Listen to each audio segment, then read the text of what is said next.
So let's go over an example of doing mishpat, of doing justice. In the Old Testament, mishpat was often paired with action-oriented verbs like to do, to execute, to keep. So what would it look like to do the action of justice? Does it include like taking lightning bolts and hitting people with it?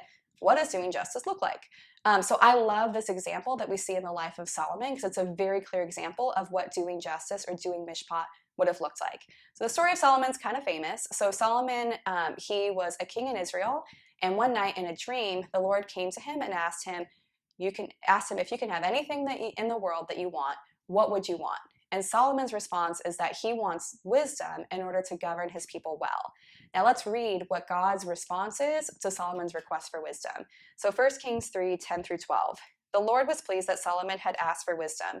So God replied, because you have asked for wisdom in governing my people with justice, mishpat, and not asked for a long life or wealth or death of your enemies, I will give you what you ask for. I will give you a wise and understanding heart, such as no one has had or ever will have.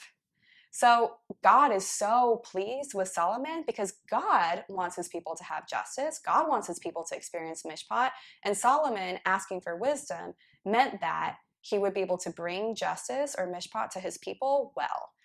So let's look at this passage goes on to talk about an example of Solomon going and using this wisdom to do mishpat in a really incredible way. So the story goes that two women come before Solomon, and it wasn't just anybody that could come before the king and have the king judge or decide their case. You would have known there was other judges around. If the case was coming before the king, it must have been a really tough to solve problem. So nobody else in the nation had been able to solve it. So like kind of last resort, they're going before the king. So let's read the story.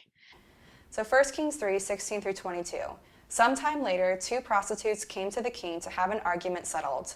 Please, my lord, one of them began, this woman and I live in the same house. I gave birth to a baby while she was with me in the house. 3 days later, this woman also had a baby. We were alone. There were only two of us in the house. But her baby died during the night when she rolled over on it. Then she got up in the night and took my son from beside me while I was asleep. She laid her dead child in my arms and took mine to sleep beside her. And in the morning, when I tried to nurse my son, he was dead. But I looked more closely in the morning light. When I looked more closely in the morning light, I saw that it wasn't my son at all. Then the other woman interrupted. It certainly was your son. The living child is mine. No, the first woman said, the living child is mine and the dead one is yours. And so they argued back and forth before the king. So I think this is kind of like daytime talk show on steroids. Like two women passionately, emotionally arguing in front of the king, the most important person in their nation.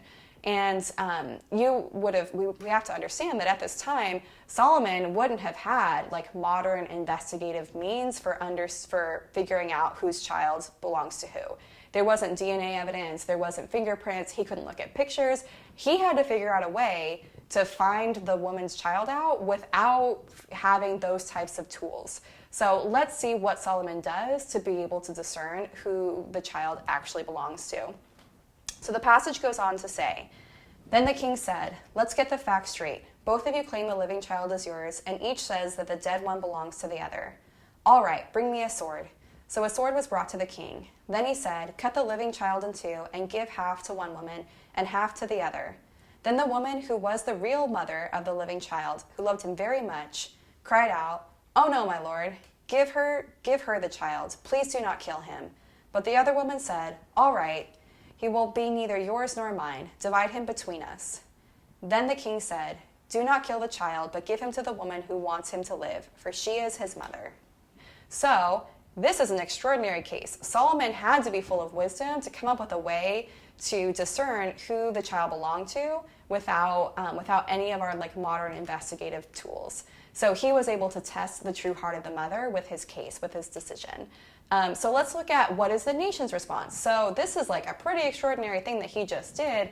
The nation starts to hear about it, and then the verse goes on to say the passage goes on to say, what is the nation's response to Solomon's decision? And it says, and all Israel heard of the judgment, mishpat, that the king had rendered. And they stood in awe of the king because they perceived that the wisdom of God was in him to do justice, mishpat. 1 Kings 3:28. So they were able to see that the wisdom of God was on him to do mishpat. This is an extraordinary example of mishpat. And what's in this example? What we see, the result of this is that a relationship that was broken by injustice, the relationship between the mother and the child that was broken, it was restored. So the result of mishpat is a restored relationship. And notice what's missing. The passage does not go on to say that the other grieving mother was punished. So in this, they were able to restore the relationship to the child, between the mother and the child, without punishment. Maybe she was punished, it's just not included in the passage. So the most important end result of mishpat, of doing justice, is restored relationship. Yes, punishment might be needed, but it's not the focus.